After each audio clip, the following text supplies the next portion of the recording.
Okay, so welcome to Module 6. We've covered quite a bit so far, and I know there's an awful lot to take in. And don't worry too much about this one because there is a lot I'm going to talk about, but I am going to add an additional piece at the end, like a downloadable resource, so you can just print something off or download it, okay? So there will be some additional resources around this module. So what's Module 6 all about? Well, it's called Pills and Potions for a reason. So the first piece I want to look at in this whole module is all around nutrients and food, okay? Now, pills and potions, what do I mean by that? Well, I'm talking mainly about vitamins and supplements and why they're really essential to your well-being and repair and your renewal and your sort of regrowth. And also, not even if you're fighting a chronic disease like I was in the last year, but even if you're just looking to reset your health completely, you really need to start looking at some of the vitamins and supplements that would really enhance that. Now, if you spoke to a doctor, chances are, I'll be honest with you, that they will say to you, you don't need anything, right? You just don't need anything. You can get all your nutrients from food.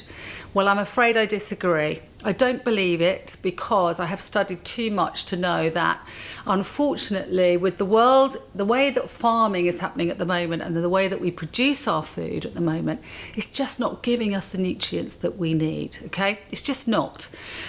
If you think about it, some of the fruits and vegetables that we get in have to travel a huge way to get to where we are, okay? There's going to be an impact on the food having to travel that distance. So think about this now.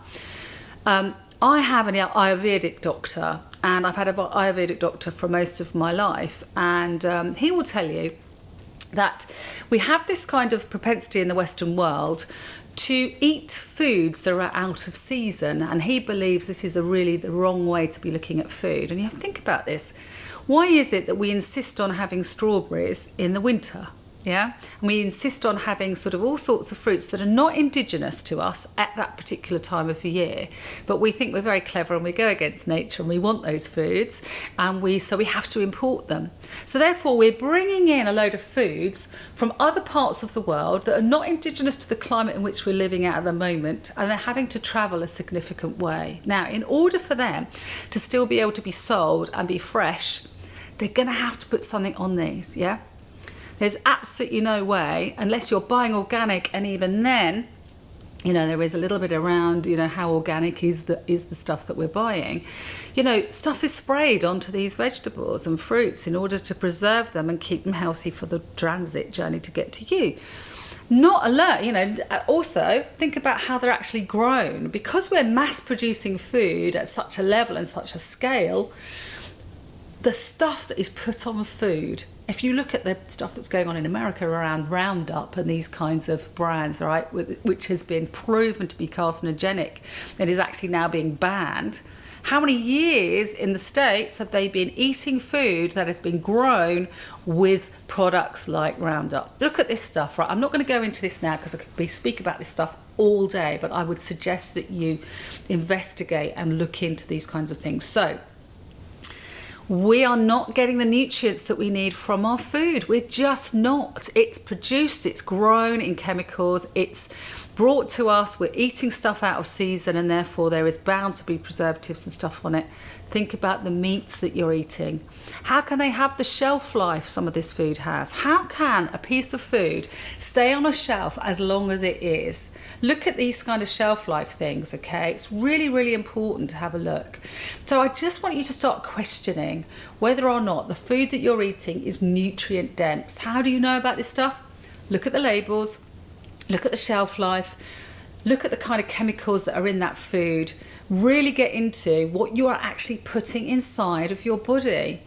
How many nutrients are you genuinely and seriously getting from the food that you're eating, okay? And that's what this is all about, because you do genuinely, I believe, and I know it to be a fact, I've studied it, I've looked at it, I absolutely know and believe that you've got to supplement your food now, because you're just not getting the nutrients your body needs to bombard against the toxins that we're inhaling and the toxic environment in which we're living in, the stressful situations that we're living in, and our current diet and lifestyle, okay? So that's what this is about. This whole module is around the supplementation that will be really good for you to have a look at. Thank you.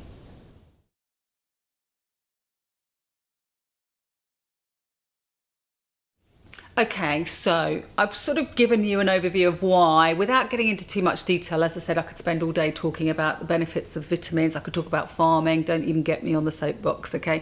I could talk about indigenous foods and why we should eat things only in season and why they're important, right? We could spend all day looking at all this stuff.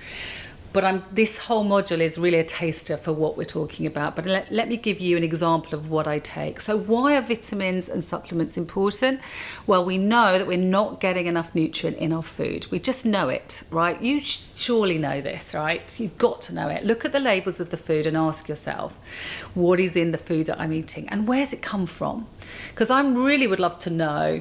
I would like to sort of campaign that actually not only should we know what's in the food that we're eating on those labels, but we also should ask the questions about how the food is grown or what it's fed.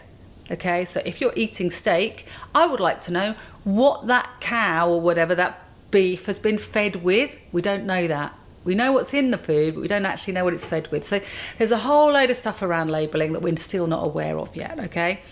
So what supplements do I take? Well, here's my little pot of wonders. I take 2 of these pots a day, and I tell you, when I go away on holiday, it's like a military exercise if I ever travel, because I literally count out all these vitamins, 2 lots a day, okay? And I take them with me in pouches or pots and everything. And I don't leave the house without taking my nutrients. It's just an essential part of my diet. It's just who I am. And look, I reversed stage 3 cancer, right, in less than 5 months. So there's a reason for that. That's all, there's a reason. And the reason is that I absolutely focused on my immune system and on my health, not on the disease, not on the imbalance, not on the chronic illness, on my immune system, to boost my immune system up. And I took a hell of a lot of vitamins, and I still do. Vitamins and supplements. Yeah, I've probably got the most expensive weed in the world, probably. Most of it maybe. I don't know how much of it could be weed away, who knows. But all I know is my body will take out of these what it needs, and if it doesn't need it, it's going to get rid of it, right? So no big deal. You can't really overdose on vitamins. The only vitamin that you can really overdose on is vitamin A, I believe, having studied it, and that's the only one that can be a little bit harmful in the sense of overdosing. But otherwise, anything else, plus the fact you're not going to overdose because you're not going to take, them all day. So what do I take? Well, look, here is my little pot of all my pills and potions. Okay, here they are. And I take 2 lots of these a day. I'm not going to go through every single one, but on the downloadable sheet that I have accompanied with this module will be a list of these particular vitamins, what they do to the body and why they're essential and why they're important. And I take these because I've been on a cancer journey and I'm getting over the sort of chronic illness that I've had and post that. But there are some essential key ones that regardless of who you are and what your current health journey is, you should be taking as far as I'm concerned. What are they? Right, I'm not going to get into brands. I do suggest you look into them. I will advise on the supplementary stuff. I have no affiliate with any kind of vitamin provider, but I have studied the ones that are good. And I suggest you really look at some good ones, and I'll suggest some. They need to be a little bit more hardcore than the stuff that you buy in supermarkets, okay? So what's an essential vitamin that you should be taking right now? Turmeric. If you're not taking turmeric, you should be. And you need to have turmeric with black pepper. Now you can either take it in its powder form and have it as a drink. So you have turmeric and black pepper and you mix it with water and you drink it. Or if you're not into the taste of that and you don't want to do that and it's a bit of a faff, then you can take what I do, and I take tablets. And I take 2 of these every morning and 2 of these in the evening. And I take high strength one, and these are organic, highest strength I can get, turmeric, but it has to be with the black pepper. So don't just buy turmeric capsules, turmeric and black pepper. It's the black pepper that enables the turmeric to go into your system and to go into your mainstream, into your body. Okay, so you need the black pepper. They are essential as far as I'm concerned because they're anti-inflammatory, and all chronic disease comes from inflammation in the body. And you can look into this, you can look at all the studies, but a huge amount of disease comes from inflammation. And okay, turmeric is amazing for inflammation in the system. So regardless of your health journey, you should be taking turmeric. That's an essential one. What's another essential? Massive essential, huge, vitamin C. Vitamin C, huge journey. Through my cancer journey at the time when I was going through chemo and some of the radiation stuff, I took 1 an hour. These are 1,000 milligram vitamin C.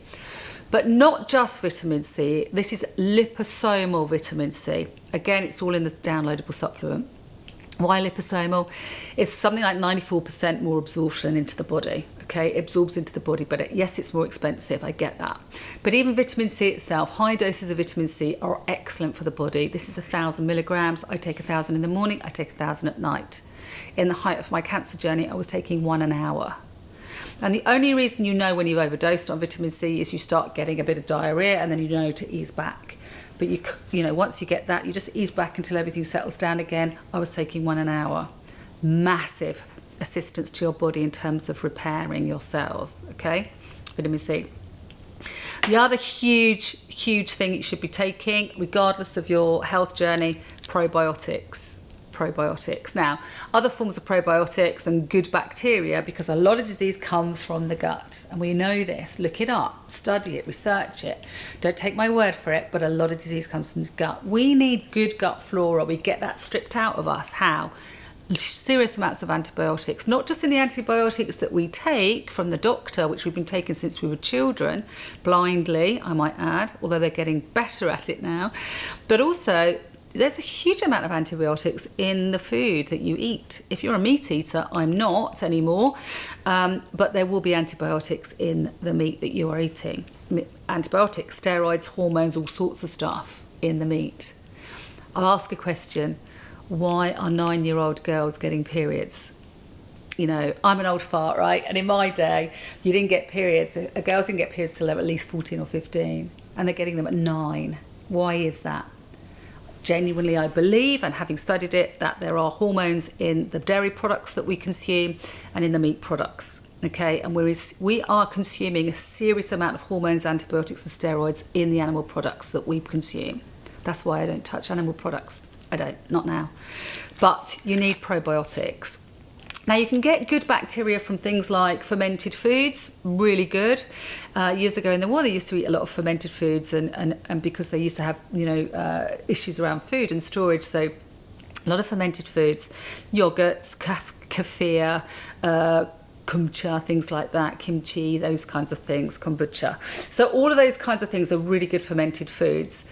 But I supplement my diet with probiotics, and I take 2 in the morning and 2 in the evening to give, and these are billions and billions of good gut flora in here, okay, to give my body and to give my gut a really good stable base, good flora, good bacteria. So they're a given. You must take these, as far as I'm concerned. Another really good repairing vitamin, which will be great for you, a vitamin D, okay? Vitamin D, this is vitamin D and K2. They help absorb into the body. The K2 helps the vitamin D absorb into the body. Now, if you live in a country where you're getting a serious amount of sunshine every day and you're exposing the whole of your body, you need to get the whole body in there, getting, you know, the vitamin D into your skin, then maybe you're getting enough vitamin D. But chances are, if you're living in countries where there isn't that much sunshine, or you're not getting that kind of exposure, skin exposure to the sun, you need to take vitamin D. It's a huge vitamin for repairing and renewal. So again, I take one of those in the morning and one of those in the evening. And last but not least, a lot of people haven't heard about these. This is mushroom complex. This is a mushroom tablet, okay? So this has got, I take 2 of them in the morning and 2 at night. These have been huge in my cancer recovery journey. They're based on Chinese medicine, and again, you can look into them. Look at the importance of reishi mushrooms. Reishi mushrooms. Really, really good for your immune system. And this is a whole complex of different ones, turkey tail, tiger's mane, and things lion's mane. But this is a complex mushroom, so a whole range of them. But the key one is reishi mushrooms, and these are in tablet form. So those are very essential. These are the ones that I say that people should take anyway, regardless. Fantastic for your immune system and boosting your health. Now, I take a range of between 11 and 13 tablets a day. I've put them in my supplementation list so you can have a look at those. But the ones I've shown you, excuse me, are the key ones, okay?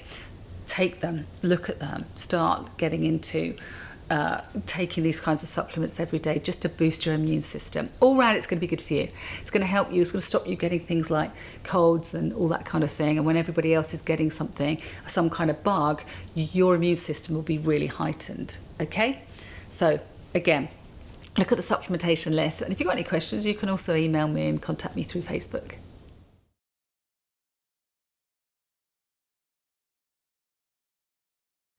Okay, so this element of Module 6 is more towards people who are going through some form of chronic disease, who need a little bit extra and a little bit more of a boost, okay? So this is for you specifically. And I'm sharing this because it became quite a large part of my recovery when I was going through chemotherapy. So I just want to tell you about this.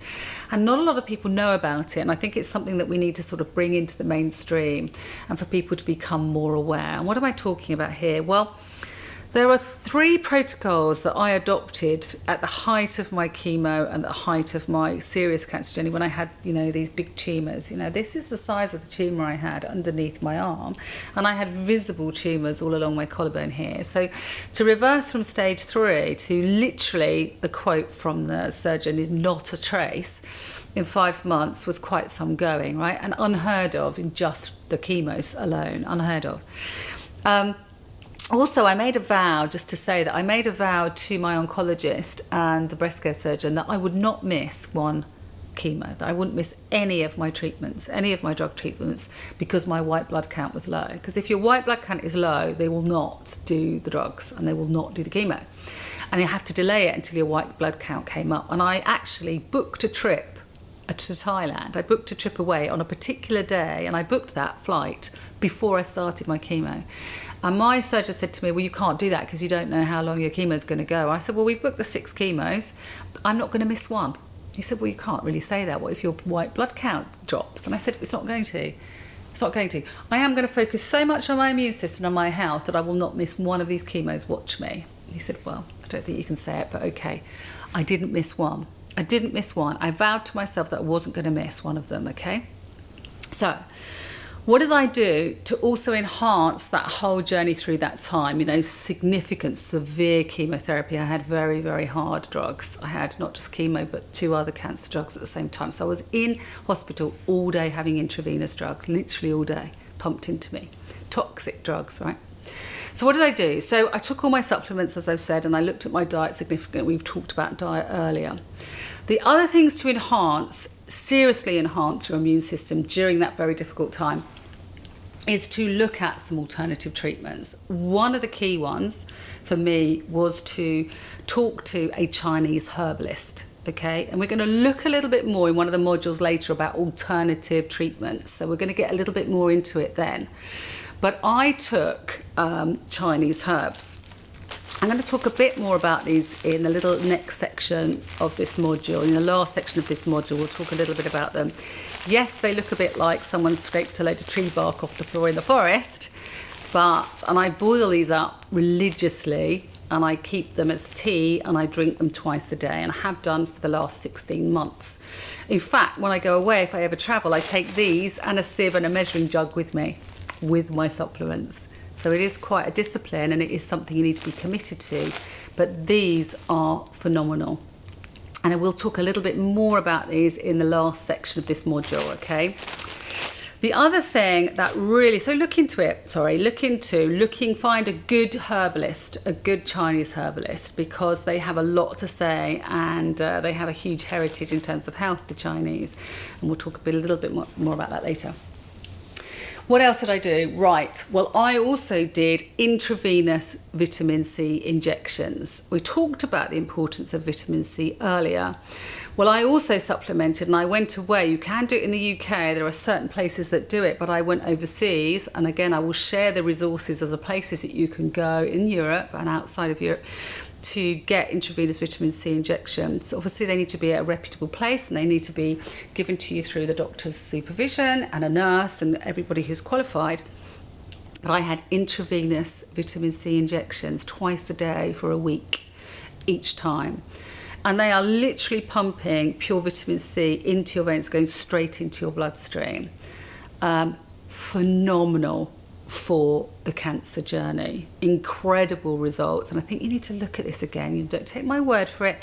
Have a look at intravenous vitamin C and the benefits of that. The only time that they suggest you don't have it is actually literally during the chemo phase, the one day, the day of chemo and the day before and day after, but otherwise around that, the week before, the week after, you can go and have intravenous vitamin C, and you'll watch your recovery come through the roof really quickly. It's a great way to boost your recovery, okay? So just look into that, and as I said, I'm going to share that resource with you. The other thing that I also supplemented with the intravenous vitamin C was ozone therapy. And what ozone therapy does is they get a feed in, they take the blood, your own blood, out of your body, they mix it with ozone and they put it back in, okay? So they take the blood out of your body, they mix it with ozone. When it's mixed with ozone, they put it all back into your body that is highly oxygenated. Why is that? Cancer cannot survive in an oxygenated environment. It cannot survive in an environment that's highly oxidated, right? It loves it when you are down. When your immune system is suppressed, you're not getting oxygen into the blood, the cancer cells absolutely thrive. It thrives on a number of things. It thrives on an environment where you're acidic. It thrives on an environment that's highly sugar-based. It loves sugar. That's why it glows in the dark when you throw glucose into it.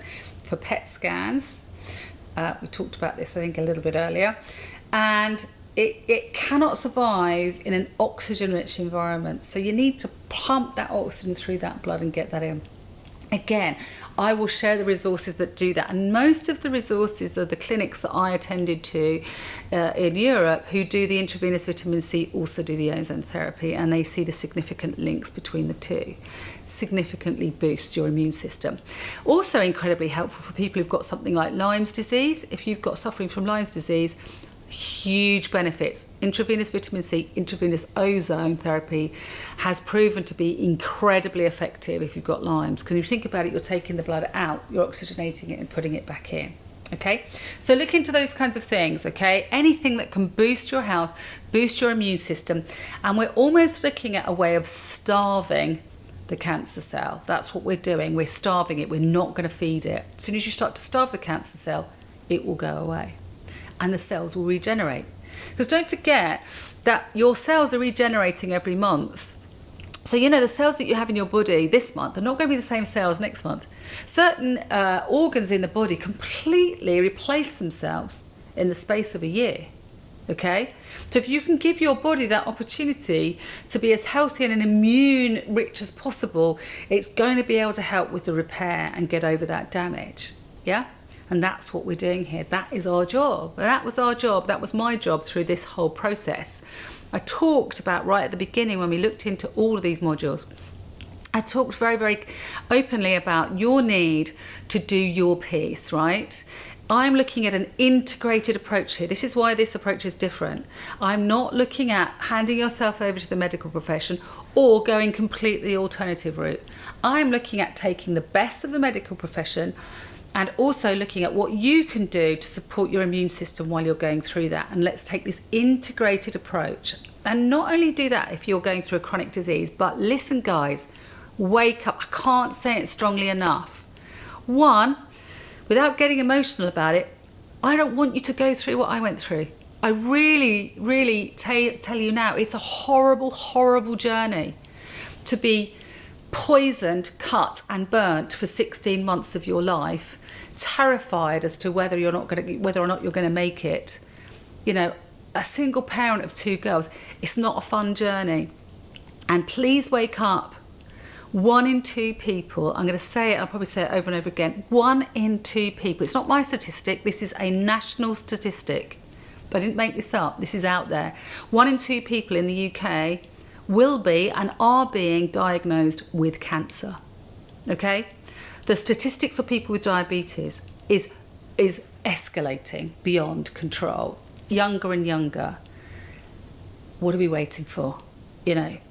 Get your health sorted. Get your health in your hands. And these are some of the things that you can start doing. I'm not saying you need to do some of the extreme ones. You're not saying you have to go off and do all these intravenousy stuff. Yes, if you're going through this chronic disease, if you're going through the cancer journey, yes, seriously start looking at those things because they will boost. You really need everything. You've got to come at it with all guns, right? I came at mine with everything. But I'm saying if you are now currently normal, healthy, whatever normal is, healthy, you still got to put some of these things in place. Don't kid yourself that you're not going to be the 1 in 2. And are we going to wait until it's like 1 in 1, till it's a given that at some point in our life you're going to get cancer? And a lot of the research that is going on, a lot of the money that is spent around research is actually more focused on curing cancer. Shouldn't we look about prevention? You know, shouldn't we do some research and plough some money into actually preventing this disease, or preventing things like diabetes, rather than curing? I think we should be starting to focus on why we get this in the first place. So that to me is the big game changer. So you can do a huge amount now, right now, to put these things in place to give yourself the chance not to get this. Get your body in an environment where cancer cannot thrive or survive or even build, right? And we'll be looking at some of the other things later on about what you can do as well around that, not just physically, but mentally. Okay, so look at some of these supplements. Again, I will add more of the detail into some of the downloadable material for you. Thank you.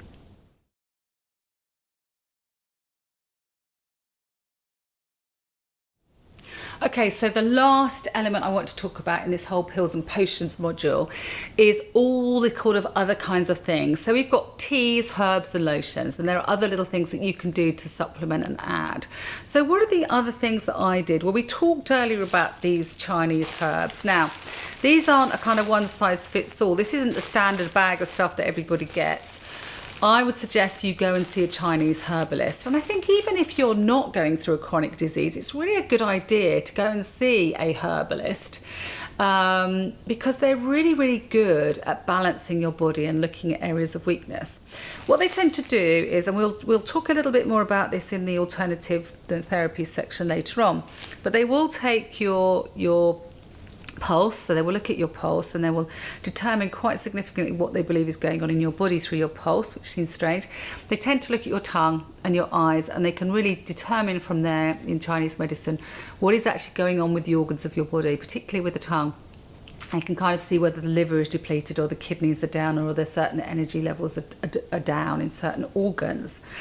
Now these particular herbs, and they change. I've been seeing my Chinese herbalist, who's based over in Oxford, and I'm going to share his details with you because he's phenomenal. I've got two that are incredible, and they're both in Oxford. But I know there's some really, really good herbalists in London and lots of places around the UK, and I'm sure you can find them wherever you are in the world if you can.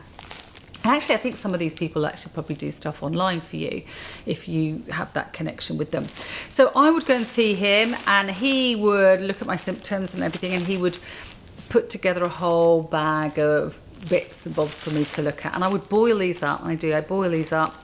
It's quite a process. And I make 2 flasks of tea out of these, and they'll last me normally about 3.5 days. And I have a cup in the morning and a cup in the afternoon.